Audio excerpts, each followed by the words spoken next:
Hello, my name is Winnie M. Ong. Some of you may know me as Mayajit or the Paint Pusher. Call me by any one of those names. Depends on you. I'd be called worse.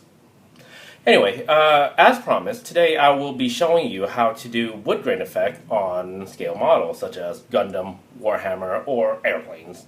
However you want to use it, it depends on you. It's just my technique that I kind of came up with, but not. Well, you'll see anyway. You'll see. Before we go on, you gotta bear with me for 5 seconds.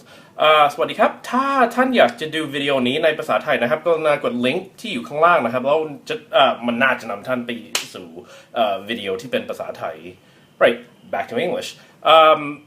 Where was I? Yeah. Okay. This video is going to be split into two sections. Right. The first section is how I actually create the tool, and the second section will be how I use the tool to paint my wood grains. If you want to skip to the paint bit, I'll provide a link like around here, I'll say. Yeah, that'll take you to the painting bit. So without further ado, here's the tool. Right, now for the tool. Originally, the idea for this tool came from interior design or home decoration, which is this. It's basically called a wood grain tool. It's a rubber tool. They use it to make fake wood texture on, I don't know, like metal or concrete or whatever. I'll show you kind of how it's used. Essentially, you get a board or whatever surface you want to do the wood on. You paint it, obviously not blue, but, you know, whatever color, preferably brown, I guess. Then you grab the wood tool, smack it down, and rock and roll. And as you can see, you get a wood texture. You can do another one here, and another one there, so on and so forth. Essentially, that's what the tool does. Yeah. Right. Now, obviously, that is way too big for any scale model, such as a Gundam or a miniature. So the first thing I did was I took this design, right, the circular thing, made an image of it on the computer. These little circular things. Right, now that I have my image, I then take it down to a print shop, a local print shop, and I ask him to make it into a rubber stamp. One of these things, you know, like inkwell, paper, you're good. And all I have to do with that is I take the little thing off the bottom, you know, the little rubbery bit off the bottom. Like that should come off really, really easily. Once it's off, you have that, which is our image, but on rubber. And then all I do is take little scissors, cut that out, and then you get that. If I can get that in focus, yeah, there you go. And that is a perfect miniature wood grain tool. And that is it. That's basically the tool that I use to make wood grain. Now, about the shops, I have no idea where to go in UK or America to get one of those custom stamp made. So I've included a website down below that allows you to do these custom stamp. All you have to do is you upload an image, which I included, you know, this image down below in the link. So you know, download that image, upload it to their website, and what they do is they give you a quote. It shouldn't be more than like $5, at most $7, right? In UK, maybe cheaper. I don't know. Yeah, anyway, they'll give you a quote, and you go, I want that one. I really want that one. And they'll just make it, they'll send it to you, and you have yourself a wood grain tool. While we're on the subject of having custom rubber stamp made rather, I had this one made, right, if you can see it.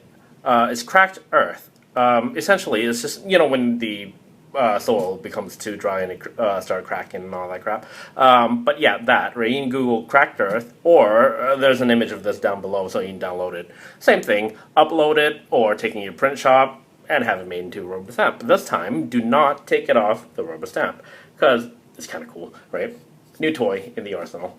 All you have to do, after you've done that, you put air drying clay, like this one, or you can use it for putty epoxy or green stuff or whatever kind of thing, right? You take the crack earth stamp tool you have, and you just start stamping it. And if you can see, cracked earth right there, right? And you carry on stamping away. And there you go. It's really good. Oh, if you get lines, just stamp it again and you're good. Yeah, it's really good for doing dioramas, doing bases, whatever you want, basically. And you have a really good texture for your base. There you go. Extra technique, free of charge. And now for the main event. Before I go on, I want to go over everything that I use to actually make the effect happen. First off, you need an undercoat. Usually, this is the brand I use, Leyland, flat white. I undercoat everything white, even if I'm going to paint it black. It's just my thing, preference. But yeah, Leyland, it helps the primer bit. It helps the paint stick to the models a lot better. So that's that.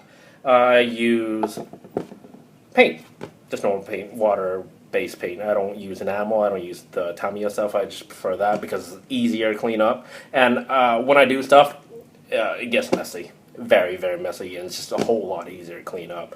So I prefer the water paint. I also use oil paint for the wood effect. Because it has a very extremely slow drying time, painfully slow. I'll get to that in a minute. I have a brush tool, a rubber brush tool, or a clay shaping tool. I usually use this to sculpt my green stuff or putty epoxy. But yeah, we use this for the wood grain effect as well. And obviously the wood grain tool that we've just made earlier. Now, I only use paintbrush. For all my models, for everything that I do, I always only use paintbrush. I don't have an airbrush, I don't own an airbrush, I don't actually know how to use an airbrush. So I use brush. It's just a preference thing. There's no right and wrong way to do anything, it's just preference. Anyway, let's get started. First off, we have the part that we want to paint wood. This came from a Master Gundam, you know, his cape thing. It's a spare part from last year, GBWC, sorry, entry, and it's just leftover. So I just undercoated with white. And then all you do is you get a paintbrush. Now at this point you can use an airbrush if you want. You just want to coat the whole thing in that brown. Right? Now about the paint, the brown, right? By the way, with this, I water it down quite a lot. So it drips, like so. So you get like a slight unevenness, and you get almost a wash consistency. I mix it up with paint quite a lot. At this point, you can actually use an airbrush if you want. Just make it uneven, I guess, if you can see that properly. Here we go, tilt that a bit. Yeah, but essentially you just cover the whole thing, the surface you want, with whatever brown that you want. There you go. Right, now the reason I do this is, like I said, it is uneven, and I want it that way. A little bit more paint up here, I think. It doesn't have to be neat. Just do the whole thing like that. So there you go. That's it. That's your first coat. Like I said, you can actually use an airbrush for this bit, as long as you kind of make it uneven. I'll tell you why in a minute, but I prefer using brush and water for this one, and I mix a lot of water into the water-based paint, so when it goes on, it drips, and if you see that, it's kind of wood grainy already, I guess, but yeah. So you do that, and then you leave it somewhere to dry, like that.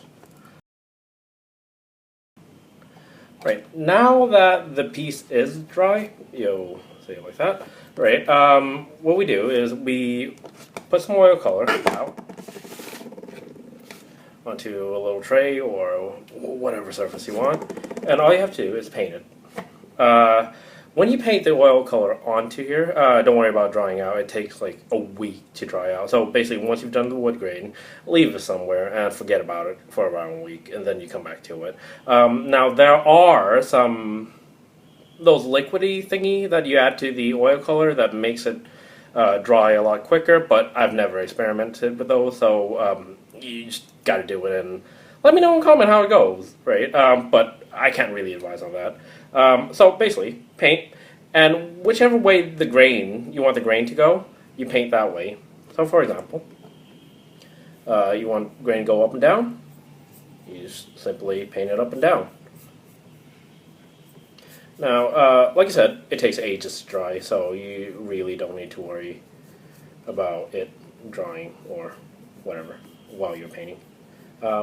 If you want the grain to go sideways, do it sideways.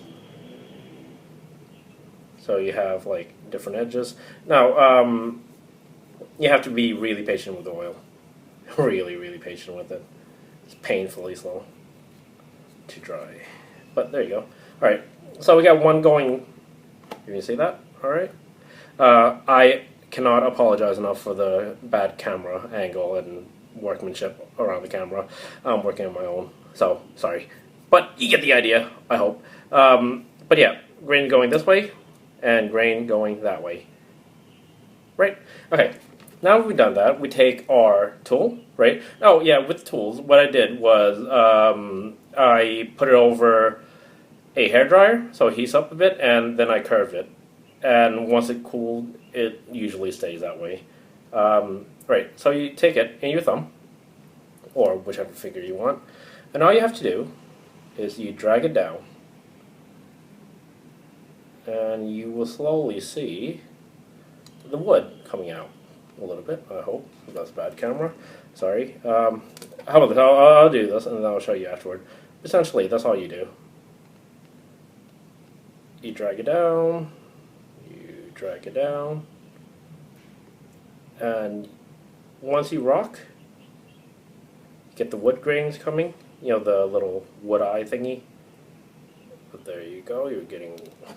I'm getting wood. Anyway. I'll show you in a minute. Sorry, I'm just gonna scrape it down like so while rocking. If you can see that, I'll try to tilt it. I apologize. But yeah, as you can see, you're just slowly getting the wood grain coming in. Right? Now, you can carry on doing this, right? Sometimes you get a really awkward bit, so you just have to push your way in. And then you get a wood grain bit. Here we go, I'll try another one. Hopefully. I'm sorry, I'm doing my best to do this. Here we go. It's just really difficult doing it to the camera as well.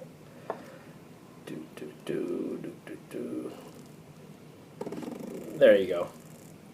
Now, like I did over here, if you can see I messed up a little bit. The rest is kind of fine. But I messed up a little bit over here. All you have to do, oil paint, go over it. Like that, a little bit more maybe.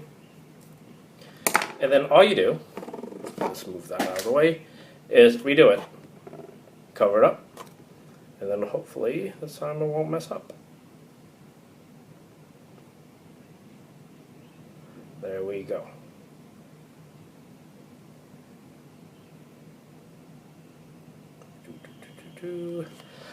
There we go, rock and roll. Wood grain, instant wood grain. I'll do the whole thing. Rock and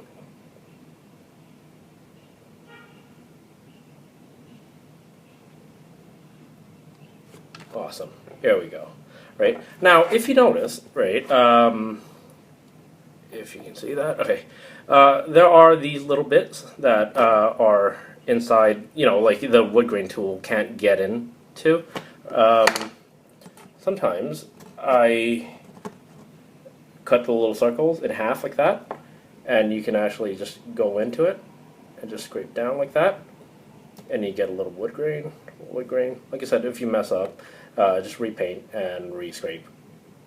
And that's it. That is the Woodgrain tool. Oh, yeah, the Robo tool. Right, it kind of does the same thing as the half one, right? Let me try to find a little awkwardy bit, right? You see that where the panels are, paint are, you know, in there kind of thing, and you can't really get to it with the Woodgrain tool. So you use the rubber tool, and you just push it up, up, up, continuing the grain of the wood grain that we made using the Woodgrain tool. So basically you just, you know, do that And you have your wood grain. See that all right, I hope. There you go, that is it. That is the wood grain tool, how I do it, how I paint it. Basically that. Now, after it dries, like I said, it takes a week to dry. Oh, well, let's do that a little bit, actually. Just like that. There you go. Right, after it dries, you should get something along this line. You can see it properly.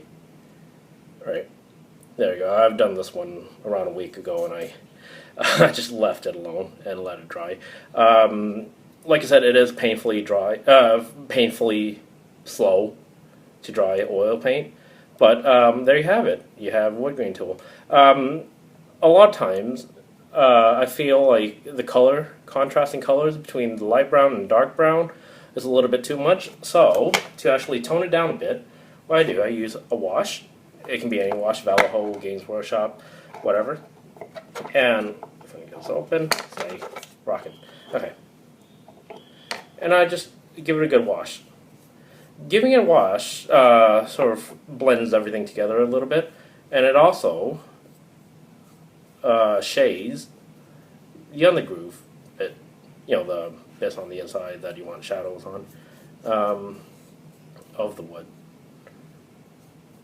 There you go, it's looking a bit better. Now the thing with washes, right, let's say the light is coming down here, and wash tend to go down with gravity. So when I do wash and I let it dry, I usually let it dry upside down, so that the pool of wash or ink will go in the little groovy bit where there should be shade. But yeah, that is it. That is wood. Hopefully I'll give you wood. Anyway, that's it. Like I said, thank you for being interested in my technique. I'll just move that over here a bit. Right. Thanks for being interested in my technique and my work. I hope you find this useful. If you want to see more of my work, there's some links below to my Facebook, my DeviantArt, and I think Pinterest still have my stuff. I'm not sure. Anyway, but yeah, thank you so much, and hope you enjoy.